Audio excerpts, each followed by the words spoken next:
you tell me, what's the big question here? There's a huge, obvious, glaring question here. So this is our Parsha, Lech Lecha.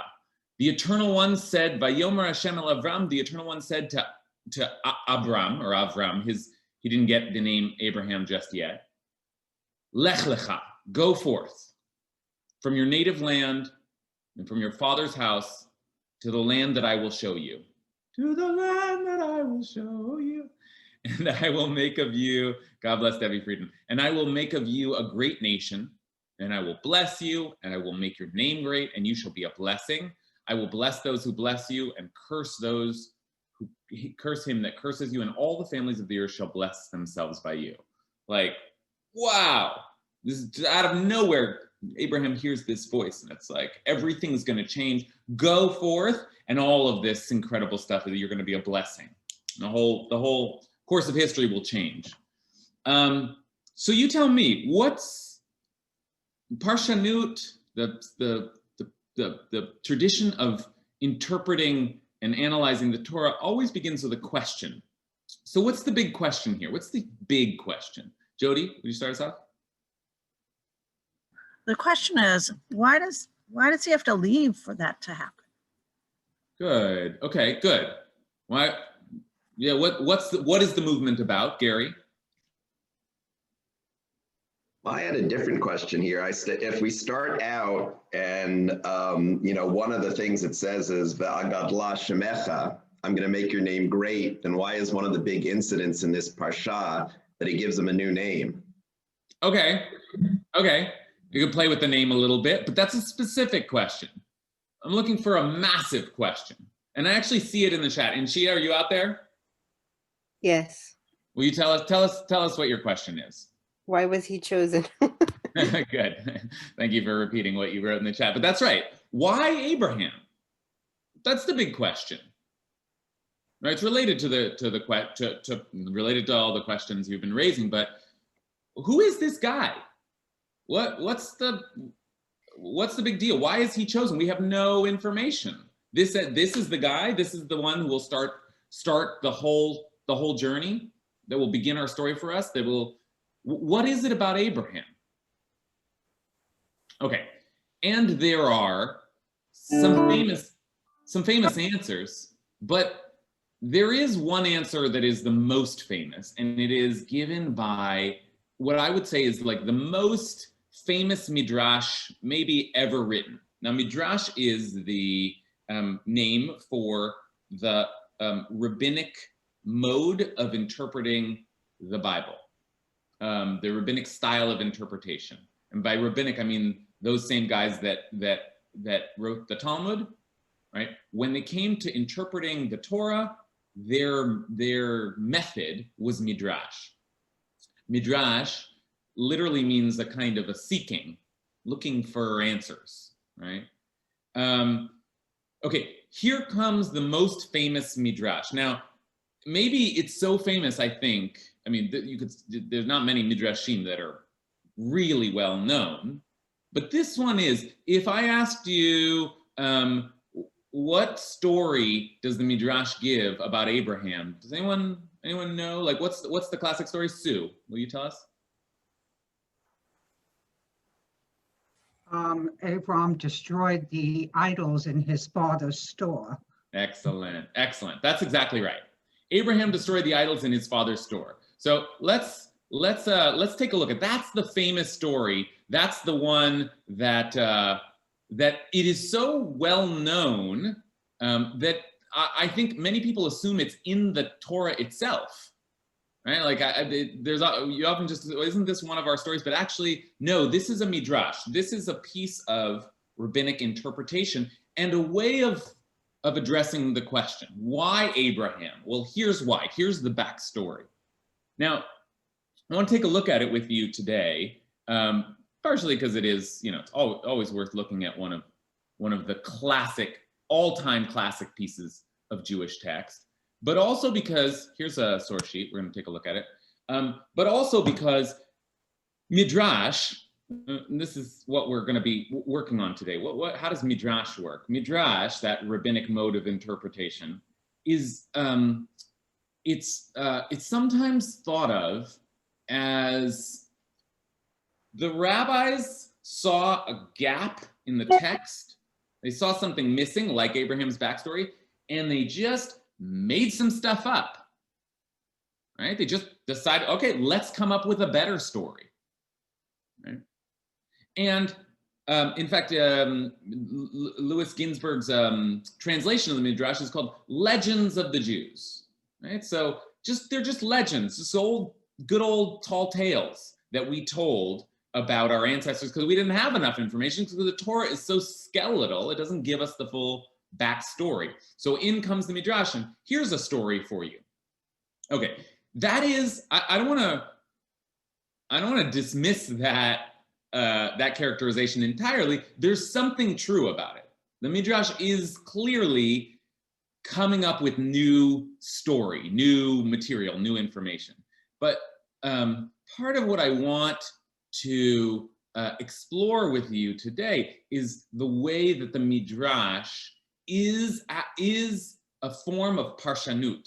In other words, the Midrash is attempting to work with the verses that are before them. And I say the Midrash. Midrashim are composed by all kinds of rabbis, but Midrash is a technique.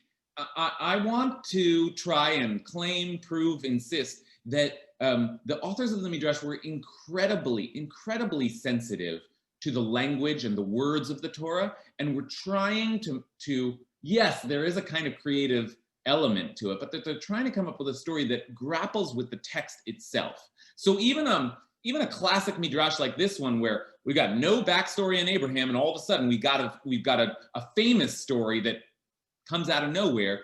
Even this, I want to suggest is lodged in the text, is rooted in the text, is trying to make sense of whatever clues or fragments we have in the text. Okay, so that's sort of like our mission. We're going to look at this classic piece of Midrash, and then we're going to try and figure out, well, why and how did they come up with this? Okay, I see a hand up before we do. Noah, do you have a thought before we head in?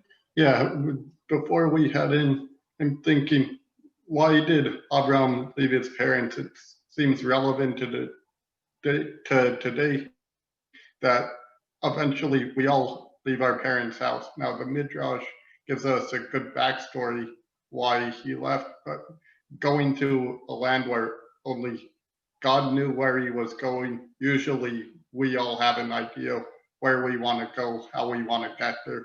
With Abraham, he didn't know where he was going, how he was going to get there, except God would be guiding him. Okay, good. That's actually very helpful, Noah, because that's going to be part of our question. Where does Abraham had to leave? Well, the one thing that we do know from this text is that Abraham was to leave. We don't know where he's going, but we do know where he's come from. He's come from his native land, his father's house, and so they translated it here as if it's two phrases, but it's mi'artzecha u'mimoladetecha u'mibeit avicha. In other words, from your land, from the place you were born, and you're from your father's house. Okay, and Noah asks, like, well, why did he have to leave his father's house?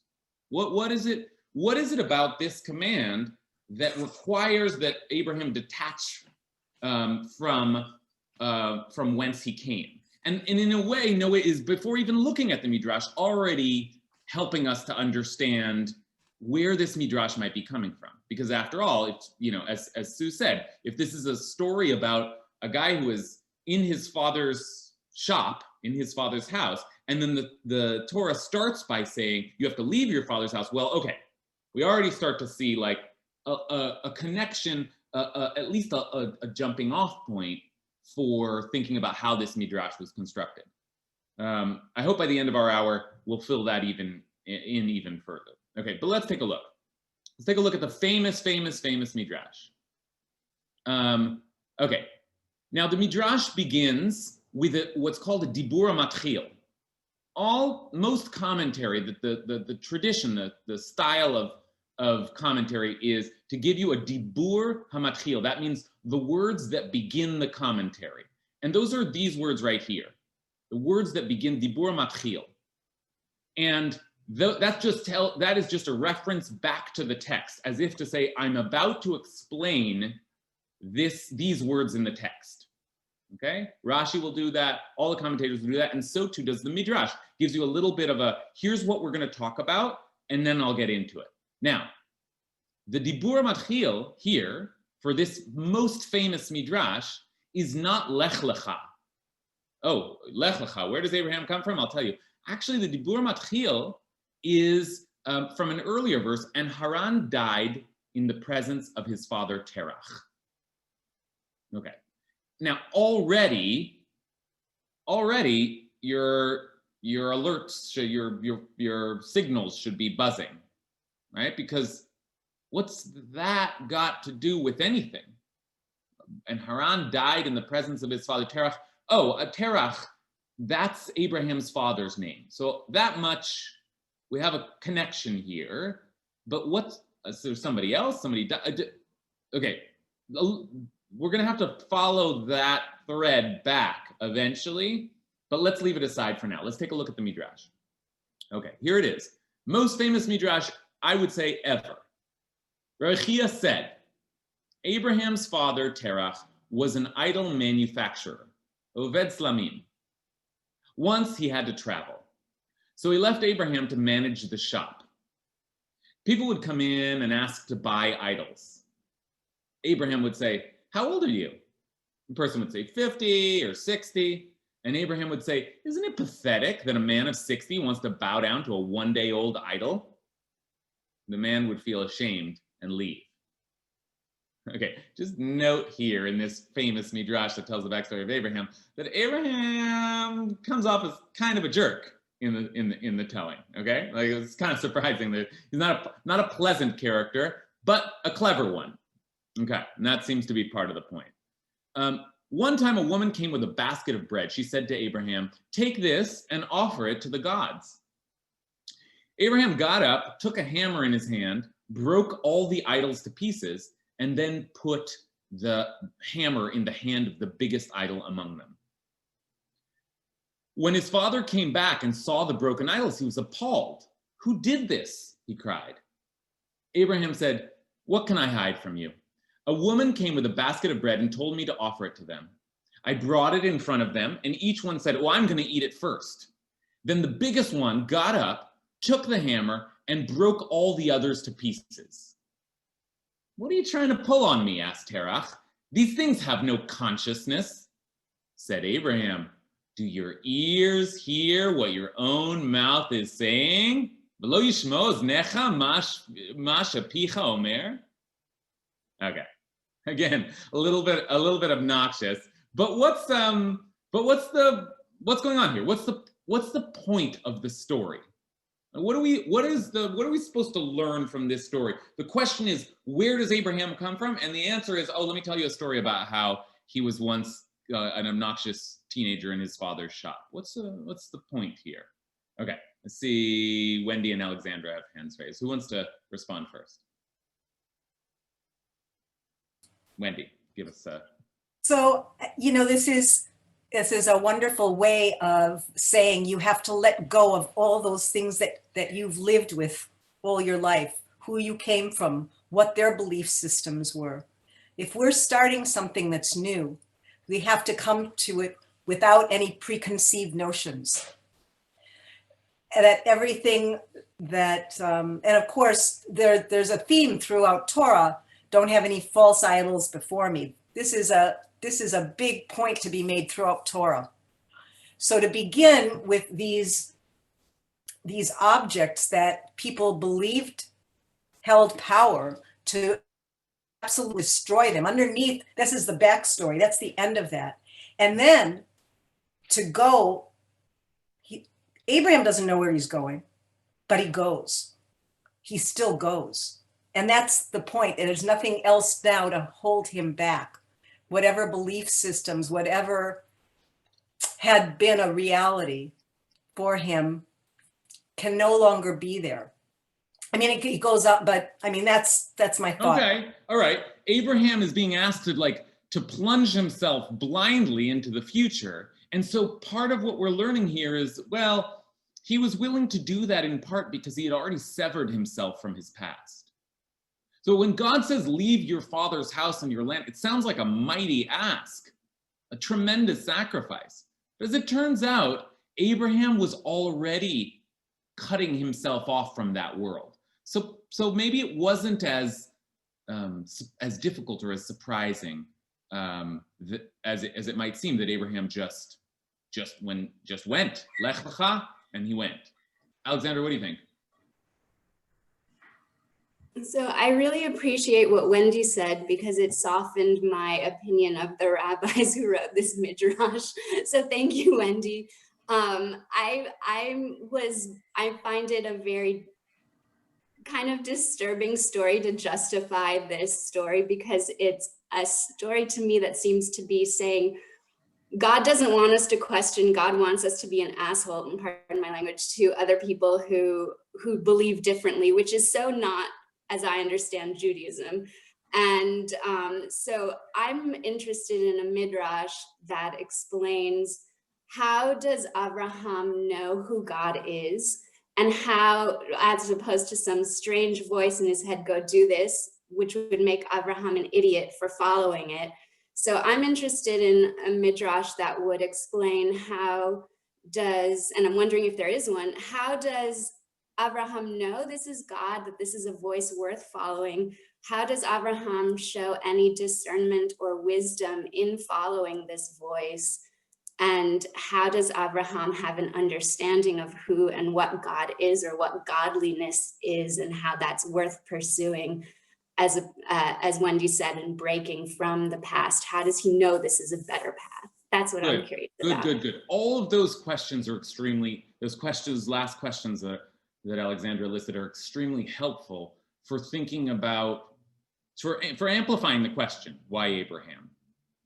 In other words, how is it that Abraham understood that this command was the right command to follow? How does it that Abraham realized that this was God talking to him?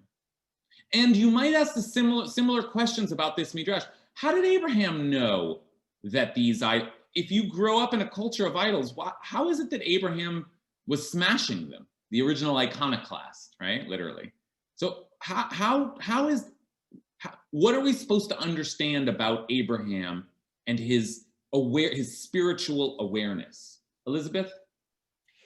So I was going to say something very similar to what you said, only from a little bit different point of view. How do we know that Abraham was right? And what was it about his following this completely counter culture that makes him a hero? And yet we are now part of a religion where we are supposed to follow the teachings of Abraham and not be leaders ourselves and say, no, well, you know what, I'm going to smash what Abraham came up with and go a different direction. And there is something to be said for the leader that we look up to being the one that breaks with the past. And yet a lot of Judaism says, but now that he got it right, just follow his path. So okay. Elizabeth picks up on a very important theme here, and we're already alluding to it when we say that Abraham is being a jerk. But as Elizabeth frames it, I think very, very, very helpfully, Abraham's being a jerk to his father, not just to some random person that comes in, but he's mocking his father. Now, okay, I guess that's fine because his father was a big idol worshiper. Boo, idol worshipers. But we're going to follow Abraham. Isaac was supposed to follow Abraham. Like, why don't we reject it? Like, if the whole tradition is to carry on the legacy of our ancestors, you know, whether you want to like thread that through a theological, they spoke spoke these truths to us, or you want to thread it just through honor your mother and father kind of ethics. Like, there's something strange about the fact that Abraham, the founder in this story, the founder of the faith, is a disrespectful to his father, and also maybe something strange about the very idea that he felt empowered to reject everything that had come before him. All right, let's take a couple more thoughts and then we'll move forward. Liz? I actually approach this from a completely different angle, which is that what Abraham is doing is creating the separation that children need to be able to grow up and individuate. And in hindsight, we're trying to justify Abraham's goodness, but Abraham's goodness was really proven on his journey, that God, all-knowing God, may have seen what was inside Abraham and the potential for it. But rather than saying, Abraham was doing this because he was just and right from the very beginning, I think he was trying to find his way, and he was trying to separate, and he was trying to find something. And the lesson that I would take away is, that none of us are perfect, and we have the ability to find our path and do good and right, even if we're jerks to our parents when we're younger. Okay, good. Okay, good. So Liz is sort of Liz's telling of this story, I think, serves as a kind of an answer to that big question that we asked at the outset. Why Abraham? Why? And the answer, in part, seems to be, as Liz reads the Midrash, and I think there's a lot of truth to this, that Abraham didn't just come out of nowhere, right? Abraham didn't just hear a voice and start walking. Abraham, the Midrash answers, was a guy who was already working things out, already troubled, already searching, already dissatisfied with the culture who had come before him. The point of the Midrash, in other words, is to say, it's why Abraham? Because Abraham was the right guy. Abraham was the one who was already understanding things. Now, maybe then he needs God to uncover the final veil. But Abraham's someone who's already looking around at the world and saying, idols, this is stupid, right? And now, as Liz says, that could have created some conflict in the family. It could have made for some bad behavior. It could have been a messy process. But the point of the Midrash is that Abraham was already getting it, and that's why God tapped Abraham. Okay. Ari Ratner? I'm very confused by the relationship with the father for two reasons. Because they're playing a lot, as best I can tell, between the last Parsha and this Parsha with the geography. So at the start of this, it says, go forth from your land and your father's household. But they're already in Haran. And in fact, he seems to have a brother named Haran with an extra R, at least in the English, who dies. So something's going on with Haran. And by the way, I've been to that town in Turkey, and there's a town right next door called where they claim Abraham's from, but that's a separate matter. But you see in the last, there's a lot of Iranian pilgrims there when I was there. It was very interesting. But you see in the last thing, God already says, well, actually, I don't know if God says to Terah, but Terah decides to go to Canaan already. So this notion, that's why I'm confused about the Midrash. It makes it seem like Abraham is unlike his father, disagrees with him. But actually, if you read it, I think what's going on is his father starts a journey and he doesn't complete it. And Abraham completes his father's journey. The Lech Lecha, as best I can tell, isn't go from Babylon to wherever that is, to Canaan. It's go from Haran to Canaan. And the only thing I can think that relates it to is if you're teaching about Noah last time, that Noah went on this journey, but he didn't complete it. Like he saved people, but he didn't finish the job. And Abraham seems to be someone who's finishing the job, not just starting it. Can't love this group. Can't pull anything over on this group, right? Like they're no surprise. No, I can't pull a rabbit out of the hat, because inevitably someone goes right where we're going faster than I can, and that's exactly where we're going. Thank you so much, Ari. That's just crazy. You're almost like a plant in the audience. But let's just take a step back and ask a question that leads into Ari's analysis, which is, you're saying stuff about Abraham. Abraham's this great guy, and Abraham understood things, and Abraham was smashing idols. But where do you get all this information about Abraham's father? Where Terach is suddenly this, how do you know about him? You just came up with that character? You made up this idea that Terach was an idol worshiper, seller, had an antagonistic relationship with. Who is Terach? Where is Terach? Where does this figure come from? Did the rabbis just make it up? And as Ari says, well, not so fast. There is a bit of a backstory. We don't usually think about it because Lech Lecha, and it opens with Lecha, and boom, wow, Abraham's story is starting. But it turns out, if we go back to the last Parsha, tucked away at the end of the last Parsha, we actually meet Terach, and we meet Avram, and we meet Avram's brothers. And remember that this Midrash started with a reference to one of those brothers. So now let's take a look, before we finish this Midrash, because the part we just read is the famous part, the first part. But we're going to look at the second part as well. But before we do, let's remember that the Midrash started with a reference backwards, right? This is chapter 12, and the Midrash goes back to chapter 11, and Haran died in the presence of his father Terach. So Terach, this figure we're about to meet, we've already met before in the Torah. Let's go take a look at what that looks like. This is at the end now of Parshat Noach. Okay, when Terach, this guy, the idol seller, although it doesn't say that, but when Terach had lived 70 years, he begot Abram, Nahor, and Haran. Okay, 3 children. Now this is the line of Terach. Terach begot Abram, Nahor, and Haran begot Lot. Lot, who will travel with Abraham, turns out that's his nephew. Haran died in the lifetime of his father Terach, in his native land, Ur of the Chaldeans, Ur Kasdim, in other words. Abram and Nahor took to themselves wives, the name of Abram's wife being Sarai. Remember, her name was also different before she gets the name Sarah. And that of Nahor's wife, Milcah, the daughter of Haran. They married their nieces in those days. The father of Milcah and Yiscah.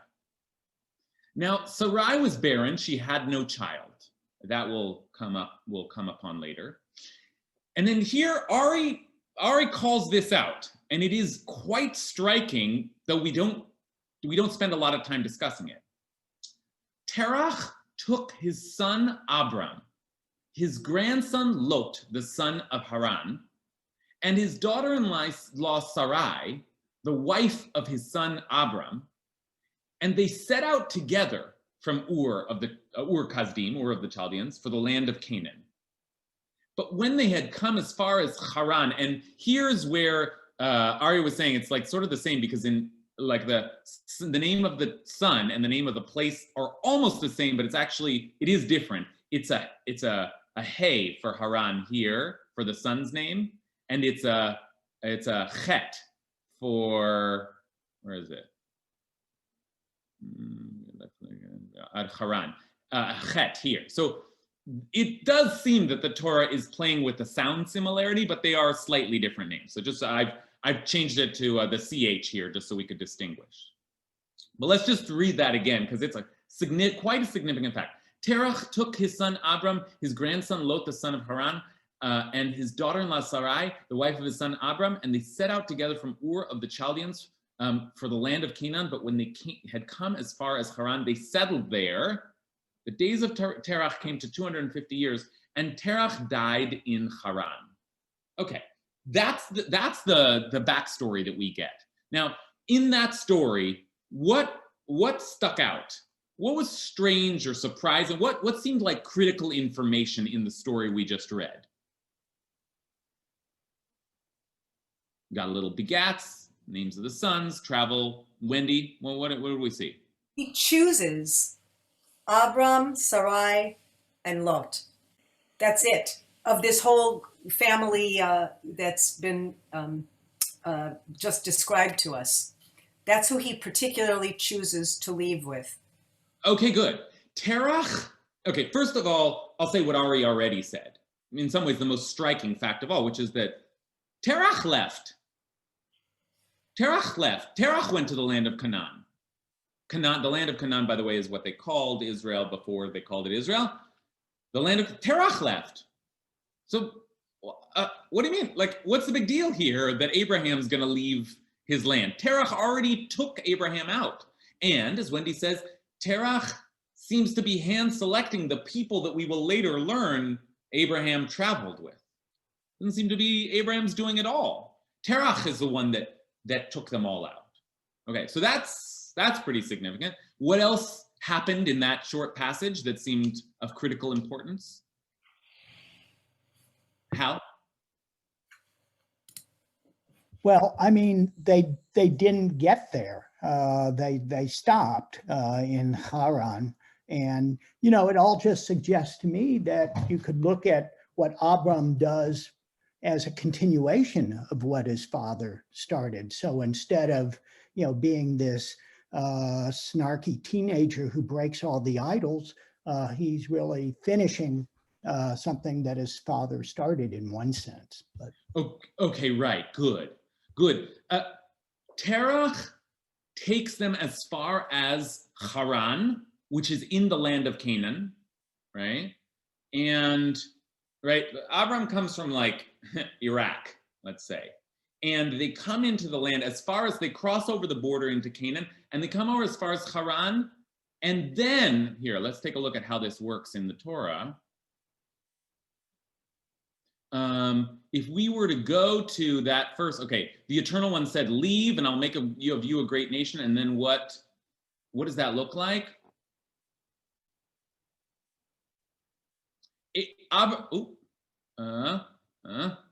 Sorry. Skipped for me. There. Abram went forth, next verse, as the Lord had commanded him, and Lot went with him.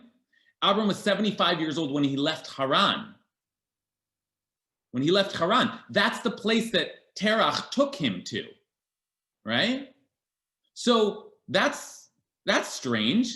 Terach started the journey, and Abram continued it.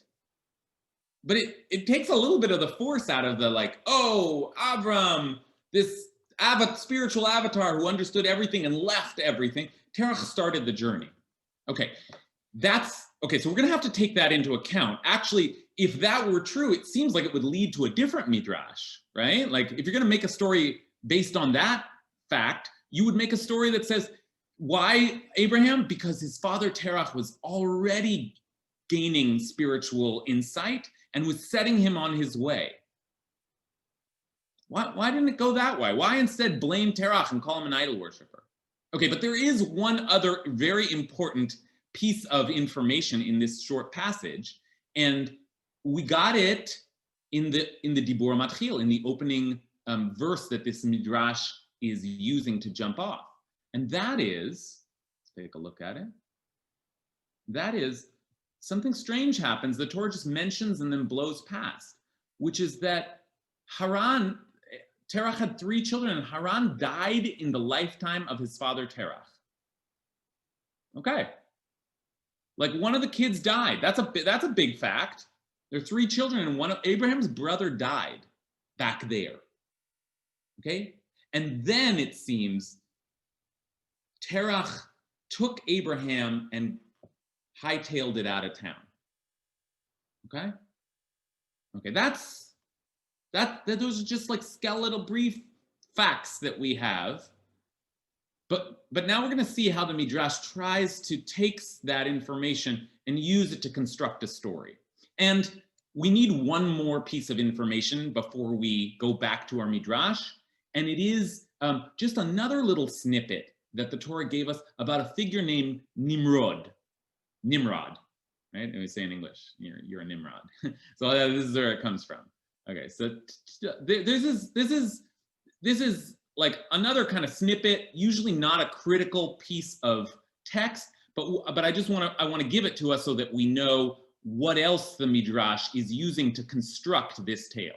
Okay, this is back a chapter even further when, remember, the last Parsha was about Noah and Noah's descendants, who end up being, everybody's descendants. And Noah had a son, Ham, and Ham had a son, Cush. And Cush, it says, begot Nimrod also. Okay, now we know that in the Torah, this one begot this one, and this one begot this one, begot. But every once in a while in the middle of the lineages, there's a little like pause and you get a little more information about this person. And this seems to be an important person because it says, Cush also begot Nimrod, who was the first man of might on earth. He was a mighty hunter before the Eternal. Hence the saying, apparently there's a saying, like Nimrod, a mighty hunter before the Eternal. And the mainstays of his kingdom were Babylon, Erech, Akkad, and Calneh in the land of Shinar. Babylon, in other words, again, Iraq. Okay, so that sounds like completely unrelated, but that figure Nimrod, based on those verses, is going to be imported into our Midrash. And now we get part 2 of the most famous Midrash. And I think you'll see in part 2 a lot of borrowing from those kind of scraps of information that we had before. Whether it's a good borrowing, whether this story has constructed a narrative in a way that feels satisfying, I'll leave to you to determine. But let's take a look now at the second part of the Midrash. Okay, so remember, Abraham smashing the idols, making fun of people, even to his own father. Are you kidding me? Do your ears hear what your own mouth is saying? Dumb old dad, right? Like that's where we leave off, and that's usually where the Midrash end quotes. But the Midrash continues. So he took him, meaning Terach, I presume, took him and turned him over to Nimrod. Okay? That's what you get for talking back to your father. He took him and turned him over to Nimrod, and Nimrod said to him, "Let us worship fire. Let's worship fire." And Abraham said to him, well, you know what Abraham's going to say. Well, let's worship water, since water extinguishes fire.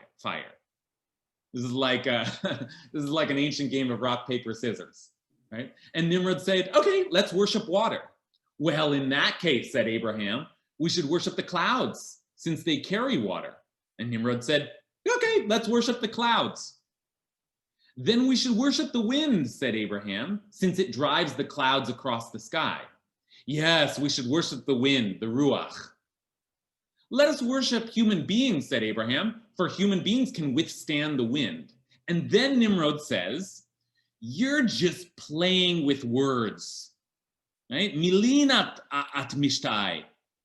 You're just playing with words, called Nimrod. I worship only fire, and I am going to throw you into it. Let the God you worship come along and save you from it. Okay, so a little bit of in some ways this continues the theme. Abraham, the theological debater, the religious polemicist, the fearless confronter of people and their silly idea, and making Nimrod look stupid, but this time he's messed with the wrong guy, because Nimrod is a mighty king. Nimrod, right, borrowed from that scrap of information. Nimrod is the ruler of the land of Babylon. And so when Abraham is brought to Nimrod, Nimrod wants Abraham to conform, to submit, to take in the ideas of this culture. And Abraham says, no, no, no. And in fact, is playing with words. That's I must say, a funny phrase for the rabbis to use, because what do they like to do but play with words? So for the rabbis to say, oh, Abraham, you're such a wordsmith, is like saying, that's our forefather, right? He was playing with words. Okay. But Nimrod says, yeah, but you use words, but I have force. I'm going to throw you into the fire. And if your God is such a big deal, let your God come and save you. Well, the rabbis do have their creative license here. So what do you think? Is Abraham going to make it or not? Abraham made it. Abraham made it, is saved from the fire by God. But this here, okay, we saw how the Midrash borrowed Nimrod. I wanted to, now we're going to take a look at the last piece of the Midrash, and I think you'll see a lot of things coming together, a lot of pieces that we've looked at coming together. So just one more snippet, and then I want us to process it a little bit. Haran was hiding. Haran, Abraham's brother, right? The one that died. Haran was hiding and was of two minds, saying to himself, if Abraham is victorious, I'll say I'm with Abraham. And if Nimrod is victorious, I'll say I'm with Nimrod. When Abraham was thrown into the fiery furnace and saved, they asked Haran, okay, so who are you with? He replied, I'm with Abraham, right? Because that's what he said. Abraham was saved, so I'm with Abraham. So they took him and threw him into the fire, and his insides burned up and he died in front of his father. As it says, and now the Midrash, and this is like part of the artistry of the Midrash, loops back around to the verse that it gave you at the outset and says, and Haran died, and the phrase here is al pnei, which is literally in the face of or in front of his father Terach. Okay, all right. So now we got a lot more of the backstory, right? And the Midrash is working with some of those scraps of information that we got about Abraham's family. But that brings us back to the question, okay, wait, so what is this Midrash telling us? We knew that it was telling us that Abraham was a whip-smart, punky little kid who had some spiritual insights. But what else now have we learned about the story, the backstory that Abraham comes from? Okay, so let's keep going. What have we added to our understanding of Abraham's story? I see hands all across. I don't know who is directly responding to that, so I'm just going to call on people. Sherry, can you unmute?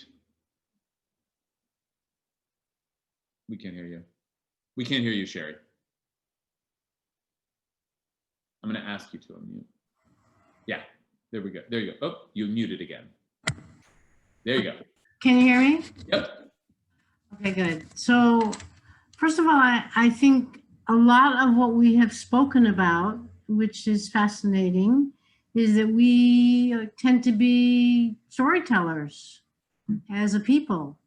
And so I think as we go forward and, you know, one gets killed by fire, another one eats the loaf of bread, you know, it's sort of like your mother saying to you, you never know what you're going to encounter. You should have something to eat before you go. I find them aspects of how we live today, almost in a sense. Yeah. Yeah, so I mean, that was the point that I wanted to share. It's honoring, you know, it's the 10 efficacies, you know, of our utterances of what we do. And because she said you eat the bread before you go, he eats the bread. I don't know. So those are just sort of my contemplations, and it's very interesting to me. Okay, great. As Sherry says, there's something very vivid, very kind of, we're getting, like, if the Torah was terse and skeletal, well, we're getting this real rich detail here. We're getting a really vivid picture of some of the back life of Abraham. But how does that help us answer the question, why Abraham? How does that help understand what the significance is of this moment where Abraham leaves? And as a sub question, how do we contend with Ari's question, which is whether or what role Terach plays in all of this? Right? So Hal, you want to take us forward? I mean, what strikes me is what a searing and traumatic experience this is for Terach. And so obviously you could see him as a result of this pivoting away from idolatry, idol worship, and, you know, sort of being maybe in some ways a transitional figure. Owen, yeah. Yeah, although I would add that, yeah, I agree that, yeah, you put yourself in Terach's position. And so then leaving makes sense in the sense of, you know, having this trauma and then getting away. But the thing is, one question I have is, does Terach blame Avram for the death of his brother? You know, because he's the one who kind of got it started. And so I don't know. Anyway, that occurs to me that everybody's a little traumatized here. Okay, beautiful. Power couple at work here. Great. Let's take both Hal and Kathy's readings here and consider now an entirely new understanding of what's prompting Abraham's movement, Terach's movement, and what might be hovering in the background. And that is how Hal suggests, oh my gosh, Terach's in mourning. When we meet Terach has just lost a child, right? And then he takes Abraham and flees. And as Hal is understanding it, it seems that the Midrash is suggesting that Terach was an idol worshiper, did sell idols in the store, and even would have punished Abraham for resisting that. But when he turns Abraham over to the authorities, not only does the miracle of Abraham's salvation from the oven impress him perhaps, but his own, like he sees Nimrod kill his own son. And maybe Terach had a kind of a, whoa, this world is corrupt. These are not, I can't ally myself with these. We got to get out of here. We got to leave this place. And he took Abraham with him perhaps as a way of saying, Abraham's right. There is something else. We got it. And that starts to help us understand why Terach might have been the person who started the journey, and why both of them might want to leave a regime that terrorized those who broke with the local faith. Okay, that's a totally different story. I mean, it's a new story. It's a new understanding of what kind of family drama might have been pushing not just Abraham, but Abraham's father out the door here. Yonatan. I think we get 3 different clues in this Midrash that the rabbis regarded these idol worshippers as people who didn't really worship idols, they worshiped themselves. And that the idols were kind of a superficial layer. Terach doesn't even believe that idols could break one another. Nimrod's willing to worship anything at all except for God, right? He doesn't care what he's worshiping, right? He just needs the social hierarchy to be there. And then Iran says, I'll just figure out which way the wind's blowing, and that's what I'll believe. And it seems like, my reading is that that's what Abraham's escaping. What is Abraham escaping? The emptiness, the shallow veneer of worship that they had in this Mesopotamian culture. One of the things that does stand out to me with the timeline that I had never thought about is like, it sure seems like he still spent a lot of time with his father after this whole trauma happened, right? If he's leaving Haran at 75 years old, and presumably when he was, babysitting his father's shop, he was younger than that. That's a tremendous amount of time that he's spending with a man who did this awful damage to his family. Yeah, that's right. There's something else that we need to take in. So first of all, Yonatan's point is well taken in terms of what kind of world the Midrash is trying to describe here. A world in which it wasn't just a disagreement over beliefs, but where the surrounding culture was one that was shallow, self-serving, violent, right? And as the figure of Haran indicates, it's people making religious choices just based on loyalty and cultural affiliation, right? And that's the religious landscape that Abraham grew up in. But it's also true that if Terach took them out, then Abraham and Terach went together and were together for a long time, right? Before Abraham is commanded to leave. And that's a very strange, right? We're told that Abraham's supposed to leave his father's house. Well, we assume that that means leave them all behind where they come from. But it turns out that Abraham and Terach not only started the journey together, but were together in Haran just as a family, separate from the culture that they emerged in. And that adds new force to the command that Abraham leave his father's house, right? Leave your land and your birthplace. That was already done, and now leave your father's house as well.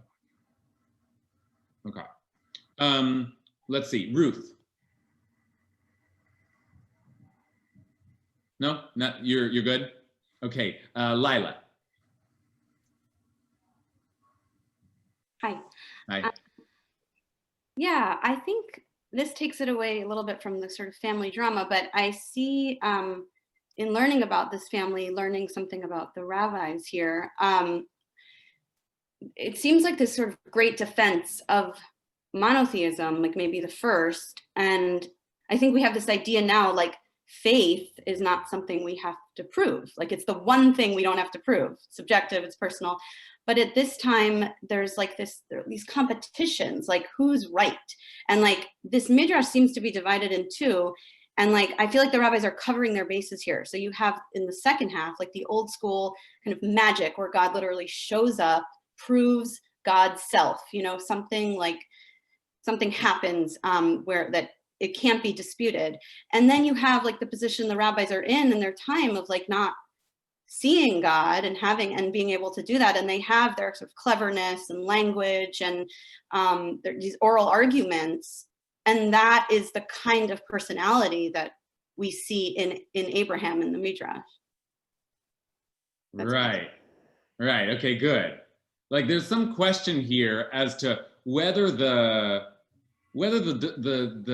fight is over a true understanding of theology, or whether this is just like it's sparring, it's sort of intellectual kind of wordplay. What is and who is this a human drama where people are sort of arguing back and forth over their like the stakes that they claim or is God the one determining the movements here? Because after all, God saves Abraham from the furnace. God tells Abraham where to go. But what the rabbis are doing along the way is also constructing for us a narrative that helps us understand a fuller picture of what Abraham's life was like there, what kind of culture Abraham was in, and what happened in his family, and what might have been going on in the sort of between the brother and the father, and the dynamics of a family trying to kind of survive and work itself out in the midst of this oppressive culture. All right, let's see. I think we have time for just one more thought here. Joni. Just coming, I just want to throw it in that Yom Kippur just ended, and we have the Akedah where Abraham hears voices again. He hears God's voice. And I'm just want to throw that in terms of family. You were talking about family dynamics. And I think one of the things, it's a foreshadowing, the Midrash that you gave us about sons and their fathers. And there's something about youth having more insight than the older generation. Yeah. I mean, there's at the heart of this Midrash is a tension that exists between Abraham and his father. Nimrod is just like an agent of his father's. But I think what remains for us to process is whether or not we are to understand, right? I think we've seen that the Midrash plays on the snippets of information we have about his father, but given that information, and especially the way that Ari laid it out for us early on, where we see that Abraham's father was actually making movements of his own, are we to understand that Abraham truly broke away from everything, truly rejected his father and everything he came from? Or is it not so clear? Was Terach also making movements? Was Terach also responsible for part of Abraham's journey? And did Terach, as the Midrash imagines it, did Terach have a journey of his own that may have been informed by the death of his son, right? Or informed by something that happened back in that land that prompted Terach to begin the journey, which makes Abraham in some ways a less revolutionary figure, right? Abraham is building on something that Terach already started. The point of all of this has been to try and give us a sense of how Midrash, even the wildest, most sort of fanciful and seemingly kind of created Midrash, how it is a kind of lodged in the clues that the text gives, and not just like coming up with a new story whole cloth. And I'll just leave you with one last kind of move or kind of play that the Midrash makes, and maybe you noticed it before, but the Midrash also, I think, very deliberately uses, as it imagines this conversation between Nimrod and Avram. In the end, Nimrod says, "I worship only fire, Ur," right? Ani eini mishtachaveh ela la'ur. And then we see that again when Abraham is saved from the furnace, but they take Haran and they put him into the fire, la'ur, right? Now, it seems to me that must be a play on the language of Ur Kasdim, right? So that the Midrash is saying Abraham, right, wanted to get away from the Ur. Haran was consumed by the Ur, the fire, but really the place. There was something about that place that it was theologically and actually dangerous. And Abraham was kind of doing battle with the fire worshipers, but with the whole culture of Ur, whereas Haran was exterminated, was extinguished by that. Now, it's just a little bit of wordplay. It's just a little bit of like, oh, look, they used that word to, but again, I hope gives you a sense of the way that Midrash is real, yes, coming up with a story, but really trying to say, oh, I see a little piece here and a little piece here. And if we thread them all together, I think we can finally make sense of where did Abraham come from? Now, you can agree or disagree with their rendering. I left you a couple of extra sources to look at from the Ibn Ezra and the Ramban that go deeper into this question of what role did Terach play exactly? You can take a look at that. But I hope you at least are convinced that this most famous Midrash, this one that is so classic that we think it's in the Torah itself, is not just a story the rabbis came up with, but one that they tried to carefully construct from the little information that was available to them in the story that we have in the Torah. Okay, great. Good to see you all. See you next week. Thanks for joining me. And we're going to be on Thursdays at noon from now on.